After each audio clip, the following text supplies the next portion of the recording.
दिल्ली की ठंडी शाम थी।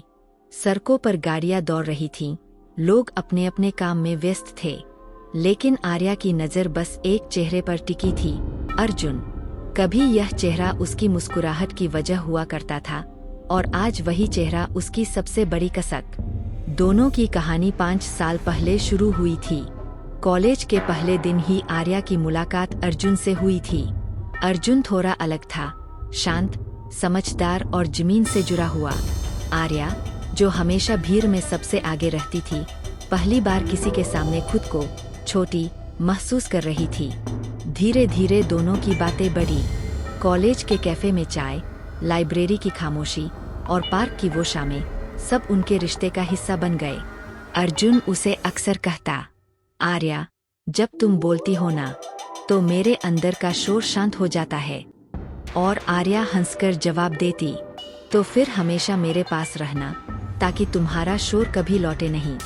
लेकिन किस्मत हमेशा खूबसूरत कहानियों से जलती है। कॉलेज खत्म होते होते अर्जुन को एक बड़ी कंपनी में नौकरी मिल गई, पर उसी के साथ उसकी जिंदगी में जिम्मेदारियां भी बढ़ गईं। आर्या को लगा अब सब ठीक होगा, दोनों शादी करेंगे, सपनों का घर बनाएंगे। मगर अर्जुन के पिता की अचानक तबीयत बिगड़ गई।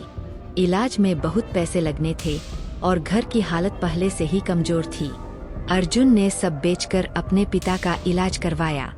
आर्या उसके साथ थी, हर पल उसका सहारा बनी रही। मगर किस्मत ने फिर वार किया। इलाज के बावजूद उसके पिता नहीं बचे।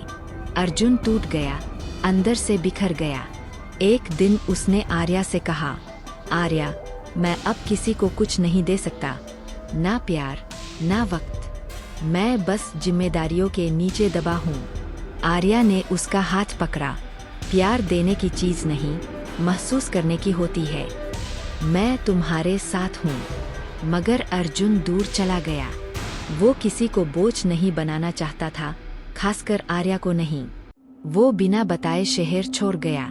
पीछे रह गई आर्या, उसके फोन, उसके मैसेज सब अनसुने। वक्त बीत गया। आर्या ने खुद को संभाला, एक स्कूल में पढ़ाने लगी। बच्चों की हंसी में वो अपनी उदासी छिपा लेती थी। मगर हर शाम खिड़की से बाहर देखते हुए वो आज भी अर्जुन के लौटने की उम्मीद करती थी। 3 साल बाद एक दिन स्कूल में एक नया वॉलंटियर आया, अर्जुन। आर्या जैसे पत्थर बन गई। वही चेहरा, वही आंखें, बस उनमें अब दर्द और थकान थी। अर्जुन ने मुस्कुराने की कोशिश की। कैसी हो, आर्या? वो कुछ नहीं बोल पाई, सिर्फ इतना कहा, क्यों गए थे? अर्जुन ने नीचे देखा। कभी कभी अपने लोगों को बचाने के लिए खुद को खोना पड़ता है। मेरे पास तब कुछ नहीं था तुम्हें देने को। आर्या की आंखें भर आईं। मुझे कुछ नहीं चाहिए था, बस तुम चाहिए थे। उस दिन दोनों देर तक चुप बैठे रहे।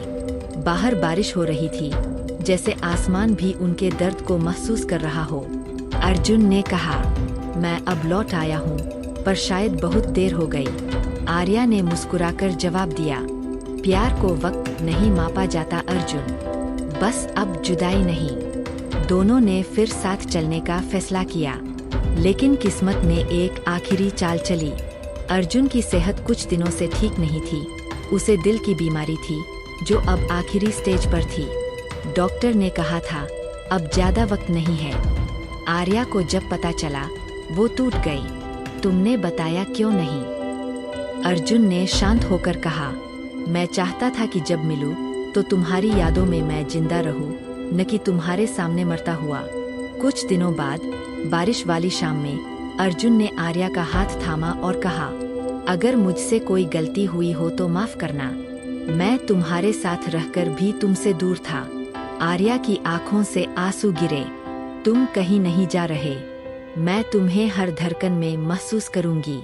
और कुछ ही पलों बाद अर्जुन की धड़कनें थम गईं। आर्या ने उसके सीने पर सिर रखा और पहली बार पूरी खामोशी महसूस की। कहानी की सीख, प्यार कभी वक्त से हारता नहीं, बस वक्त उसे परखता है। कभी कभी किसी को खोकर भी हम उसे हर सांस में जीते हैं। सच्चा प्यार वही होता है जो जुदाई में भी जिंदा रहता है।